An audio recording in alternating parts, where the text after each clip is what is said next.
Swannell is a singer, songwriter, and multi-instrumentalist originally from Oberon in the central west of New South Wales, and I think still in Oberon in New South Wales, who released her first single, Strange Love, last year.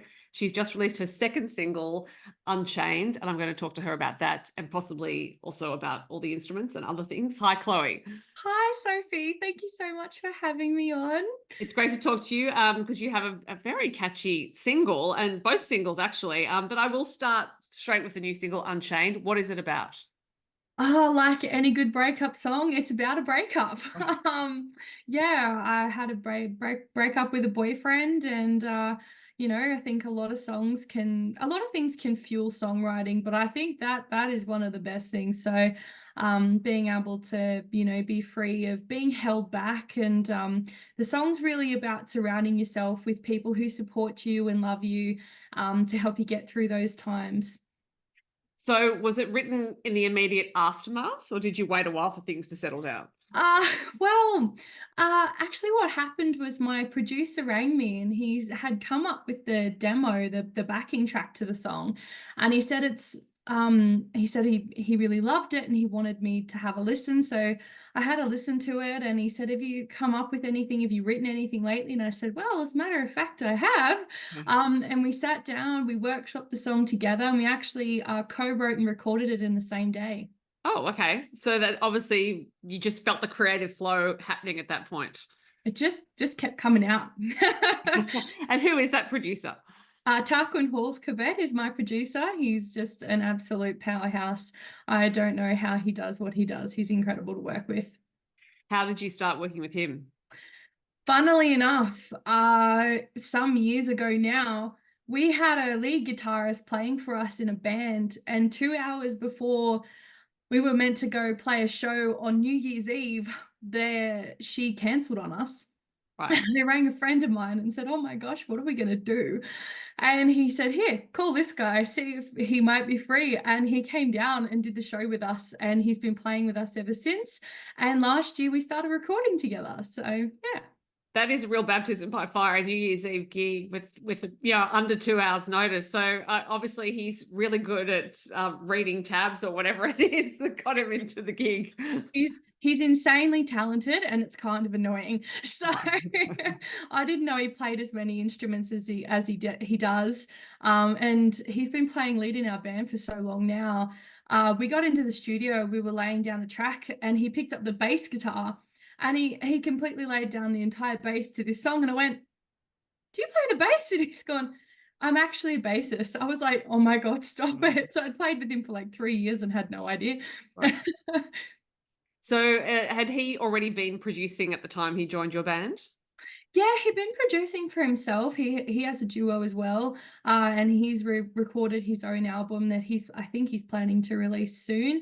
But I'm the first artist that he was able to have a song released with, and yeah, he's just absolutely incredible. It sounds like by the time you came to record with him initially, you obviously would have trusted him quite a bit. So, except having said that, if he hadn't produced you before or you didn't know of anyone he'd produced, it still is a bit of a leap of faith. It's hard to, I think, find a producer who you can really connect with and trust, because at the end of the day, you're laying down all of your art, and your emotions, and you've got to rely on this person to put it down in a way that is going to make you proud and get across what you're trying to say. Mhm. And a dear friend of mine, we did a show, Tarquin and I did a show together in 2021. We did a series of shows together that were quite successful, and a guy came along to that show and he said that he'd never seen two people have such beautiful musical chemistry. And he's dead right. Tarquin and I just work together. I mean, we fight like an old married couple, don't get me wrong. Um, but I think he pushes me to be better, and he pushes me to be a better performer, and to give more when I'm producing. And I think it's really, really hard to find that kind of line with a producer if you don't trust them, and if you haven't worked with them before, it can be really hard. Hmm. So when he said to you, "I've got this, this thing to record, and do you have anything?" and you had that song written, do you tend to keep a stash of songs around, and you just write them as they come to you, and then wait for the right time, I guess, to bring them forth? Yeah, absolutely. I write every week. I sit down in my studio and write it. Something might come out, you might write 5 songs, you might write nothing. But I just have a book with me all the time. I don't like typically writing things down on a computer. I'm more of a pen and paper kind of girl. But when I'm driving, Siri is my best friend. So Siri, take a voice memo. Is that it really does. Yeah. All the time. You said you like pen and paper. Is that just because you feel that I think there's something to be said for using pen and paper because you're more likely to remember things when you write them down? Yeah, I think so. And there's a lot of my songs that are written down on a random piece of paper, like a bill in the kitchen where I've just had something come to my head and like, so I've actually got a book that just has like this massive big pile of random paper, just all, it's kind of a balancing act not to let it all fall out when you open the book. But yeah, I think writing it down helps it solidify in my brain. And I mean, sometimes you're so angry when you're writing something or upset. There's actually songs that I've written, there's rip marks in the paper where I've been so cranky and I've been writing something down with such rage. So it's Yeah, good therapy then. it is good therapy. Absolutely. I always say to my students, if you're frustrated or you're angry or you're upset, the best way to get it all out is to just write it down, and you never know what might come out. Well, that's right. You might get a song out of it. So when did you write your first songs? I wrote my first song when I was about 17 or 18, I think, at school as a part of an assessment. And from then, I just kept writing music, and I probably wrote like, 2 or 3 songs a year. Now I write between 30 and 40 songs, every couple of months sometimes. And Right. especially when you go and write with people, I think if any advice I've given to baby songwriters is go and write with other people, because you'll learn a lot, and you'll get to see how other people do it, because we don't all do it the same. Mhm. So I think my songwriting has changed and developed a lot over the years as I've matured as an artist. Do you have some favorite co-writers? I think I love co-writing with Tarquin. He's so Right. much fun to write with. But a good friend of mine, Casey McFarlane, we have written some really cool tunes together over the years, and he's such a dear friend of mine. We've played together pretty much as long as I've been playing myself. And he's just such an incredible person to write with. He's really experienced a lot as a person, so he's very interesting to write with. Now, as I mentioned at the top, you are a multi-instrumentalist, so you obviously have several instruments you could use to write on. I'm guessing guitar is the primary one, but what other instruments do you what other instruments do you play? Let's start there. I'm actually a pianist, so I prefer to write on a piano more than Okay, anything else. right, Yeah, I learned to play piano when I was a little girl. I play the guitar, bass, drums, banjo, anything with strings, really. right. I'll give it a go. I have heard that banjo is quite difficult. I don't know if that's true or not. I have to say I'm not amazing at it. Right. I'm definitely still honing my skills on the banjo. But it's I think that all instruments present their own challenges, and you just got to keep working at it. I find the finger picking is the hardest part myself. I've found to sort of uh yeah, get with the banjo. But I mean, playing the piano and studying classical music, I think, yeah, they've all got their own challenges, that's for sure. Yeah, I mean, I guess a lot of people would find classical piano boring because you have to do all those exercises and all those scales and all that sort of thing. But it is a good foundation probably for all sorts of instruments. Yeah, there's a lot of things that I learnt on piano that have transferred over to every single instrument that I play. I did my study in musical theory, and I think that has really served me very well as a musician, and everything I learnt in that I use every single day. For my year 7 students learning, they kind of say to me, when am I ever going to use this, miss? And I say, well, if you become a singer, and they say, well, I'm going to be a mechanic. I go, well, guess what? You're probably not going to use this. Education um, is wasted. yeah, well, I mean, I come in every week, and I do my absolute best to teach them some instruments and have a bit of fun, and they all get involved and they love it and they have a good time. But I think out of the hundreds of kids that I've actually taught, I've only ever had a couple of students actually go on to be musicians themselves. So how long have you been teaching? That 10 years this year. Yeah, Right. I had to think And about that. do you teach in a school or do you run your own school? Because you mentioned a studio. Yeah, so I have my own studio. I used to work at a studio when I was younger, but I now own my own studio. We have a couple of locations, which is really, really exciting. And I also work with the department running music programs as well. So what do you love about teaching? I think the thing I love most about teaching is getting to share my passion with the kids. Often, if you're passionate about something, it rubs off on people. And I think when the kids see, oh, Miss went and played to however many thousand people this weekend, that's so cool. I want to do that. So they get up and they want to play and they want to be like me. I think that's the coolest part about teaching. Yeah, right. And also, yeah, for any of the kids who think it's not worthwhile studying music, it is the same part of the brain as mathematics and foreign languages. So it opens up all those channels for other things. Yeah, absolutely. They actually did some studying, and it says that playing a musical instrument helps your brain make faster pathways to solving problems with mathematics and English. Now, that didn't work for me. Right. I'm not very good at maths or English. A lot of my stuff written in my songwriting book is all in shorthand. But I mean, for some people, like a lot of doctors play musical instruments and bits and pieces. But I think I've always said to people that the world would be an incredibly boring place without music, and we always need more musicians in the world. Absolutely. Now, you mentioned playing for thousands of people. Some of those thousands of people probably would have been at the Tamworth Country Music Festival this year, where you made your debut. So how did you find the festival?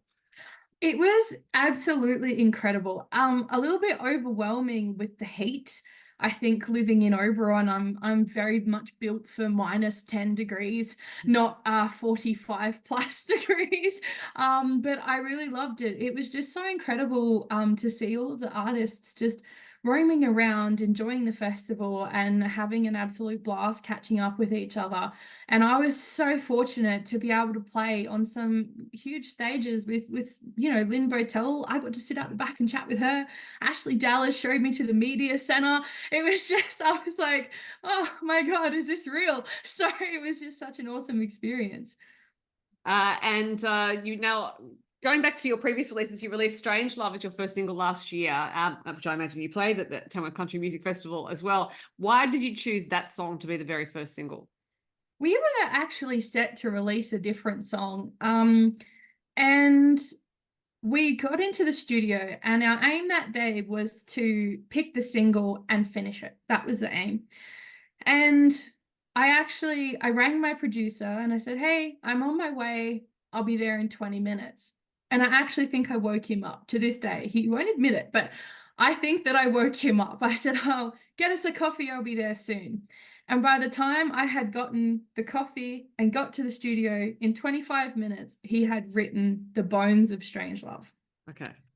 Which annoyed me because that's just so much talent to be able to do that.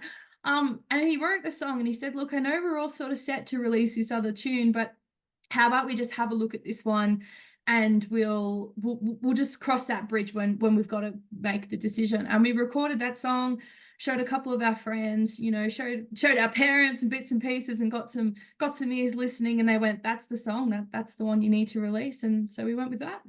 So what happened to the other song? Oh, it's coming. Okay. Well, that's good that you didn't just chuck it out. No. It's actually coming out this year, in August, which is exciting, along with my debut EP. Oh, fantastic. So are there going to be other tracks on the EP apart from the 3 singles? Yes, we're going to have 5 tracks on the EP. So I imagine fitting in recording, writing, all sorts of things around your busy working life is a bit of a challenge. And if you also want to go out on the road at all, so how far ahead are you scheduled? I'm scheduled out about 12 months Right. in advance. Yes, we've got our tours all booked right up until the end of December. Okay. I mean, some things do change and move around a little bit, but it is a lot easier trying to plan life when you know when you're going to be away from home and when you can be home. So I just came back on Monday and I'm headed out again this Friday. Right. Okay. So Yeah. you are obviously booking gigs on weekends. Yeah, yeah. And even sometimes during the week, a lot of people have started venturing out midweek and doing lots of things on a Wednesday night or a Thursday night. So the band's often being able to do some things midweek as well, which is really great for us. It means we can maybe have a Friday night off and go and have a social life, which would be nice. I mean, I suppose because clearly you've been passionate about music from a young age. It is your work. It's also, I mean, you're releasing your own music. It sounds like it's a 7 day a week thing for you. Are there ever moments where you feel like it's hard to maintain that passion for it? Or is it just that you love it so much that being surrounded by it all the time is no problem? There was a time actually just before COVID where I was stuck on this merry-go-round that I thought, is this really what I want to do? And I definitely think COVID taught me it was 1,000% what I wanted to do. I was forced to take a break, and go and work back at a 9 to 5 job again. Mm. So I think doing that and having to answer to someone other than myself was really challenging for me. I'd been, my own boss since I was 18. So I really sort of struggled to get into that rhythm of having a day job and, working. I mean, I used to start work at 5 o'clock in the morning, 9 o'clock we were having smoko, but yeah, driving massive big machines, you had to be there pretty early. Right. Okay. Yeah, yeah, I've dabbled in a few things during COVID, but I think the second they said, "Hey, we're going to open up and singers can come back," I was like, "Yes, please, I am there." So yeah, I definitely fell back in love with it very quickly. I mean, amazing that you could shift like that during COVID. Obviously, you have a skill set that means you can do that. So it's handy to have it there. It is very handy. My parents always taught me it's important to have something to fall back on. I'm actually worked as a chainsaw mechanic for a couple of years, and drove. Yeah, when I say that, people are like, "Really?" Well, I was also trying to imagine what a chainsaw mechanic does. So perhaps you could tell us. We fix anything that has a small motor. So if your whippersnipper's not starting, you bring it to me and I'll fix it for you. So, So how did you learn how to do that? so I grew up on a farm and my dad's a bit of a bush mechanic, so is my pa. Even my mum, she's pretty handy. So I learnt a lot about mechanics as a young kid. And then when I was in school, we did agriculture. We learned about tractors. We learned about all that kind of stuff. I've been driving tractors since I was a little kid. So I mean, it was sort of second nature, and I got a job working at a still store Mhm. in Oberon, and we did lots of different things, not just chainsaws. But yeah, they put me through my training, and I learned how to pull apart motors and put them back together. So So here's a question. Do you tune your own piano? I know that's not exactly the same thing, but I'm curious. I've never given it a go. I would love to learn how to do it, but I watch my piano tuner and I'm like, that is just a whole skill that I don't know if I'm ever gonna be able to learn how to do that. I think my piano is very much overdue for a tune at the moment. But I mean, they all are all the time. And being in Oberon with this studio is temp controlled, but I mean, sometimes when it's pelting down snow outside, it's hard to keep the house warm. But Yeah. yeah, I would love to learn to tune a piano, maybe one day. Well, I would imagine if you can like if you can do that sort of intricate work with your fingers and figure out how to solve problems, essentially there's the problem solving part of the brain working with that. I would, piano tuning, sure you could do it. I'll add that to my list of things to do in my spare time. Yeah, of course. Along with changing your own guitar strings, which I am very sure you do. Oh yeah, I think the record for me changing a full set of strings was 8 minutes mid-show because I snapped 4 strings on the fly, and I said, "Yeah, I'm just gonna rip the other two off while I'm here," and yeah, changed the full set and got back on stage. They were like, "Stop it! You didn't put a full set on." I was like, "I did. Let's go." Four strings, breaking four strings at one go is pretty impressive. Was it a massive strum, or was it actually more the temperature in the room was not agreeable? We were in the Northern Territory. Yeah, our guitars weren't happy campers on that trip. They were struggling hard as well as we were. We were hot the whole time. I don't think I ever cooled down at any point during that trip. But we really struggled with our guitars and all our instruments really in that heat. And yeah, we were just snapping strings left, right. I think we went through between four guitarists, we went through over 40 packs of strings in 2 weeks or something. Okay. Yeah, it was intense. Right. And luckily you had that many with you, or maybe you didn't. Maybe you had to get them on the way. I don't know.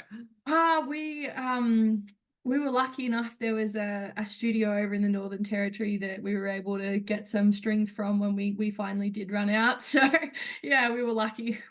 Well, I figure if you've changed a full set of strings in 8 minutes during a show, you can probably handle anything that a show throws at you these days. Yeah, we've had some interesting things thrown at us over the years, and I have to say, if there's something I haven't seen before, I'll throw $1 at it. But we've been tested and tried a lot of times, and we just love it. We love hitting the road. We love spending time on the road making music, and it's something I'll do till the day I die.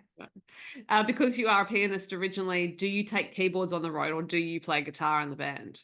I play guitar in the band. We have a keyboardist that plays a stack with us when we need her to.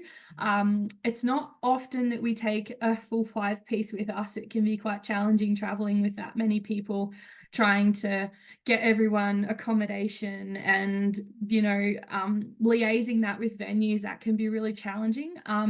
But yeah, we do travel normally with the 3 or 4 piece band, and we add the fifth in there when we need to. So are there any places you haven't yet played that you really, really want to? I would love to go to Perth. I have not been to Perth. I would love to go to Perth. We did the Northern Territory. We've done bits of Queensland, all of New South Wales, and even a smidgen little bit of Victoria. So I would love to do Adelaide and Perth. Would definitely be on the bucket list for me. Well, it's out there now. But given that you're scheduled through to the end of this year, not happening in 2024. Maybe next year. Someone actually asked me to go to France in November, and I was like, oh, I don't speak French. I don't think I can make that happen this year. But maybe next year I could come to France and tour with you guys. Just book it in ahead. Yes. Yeah, for sure.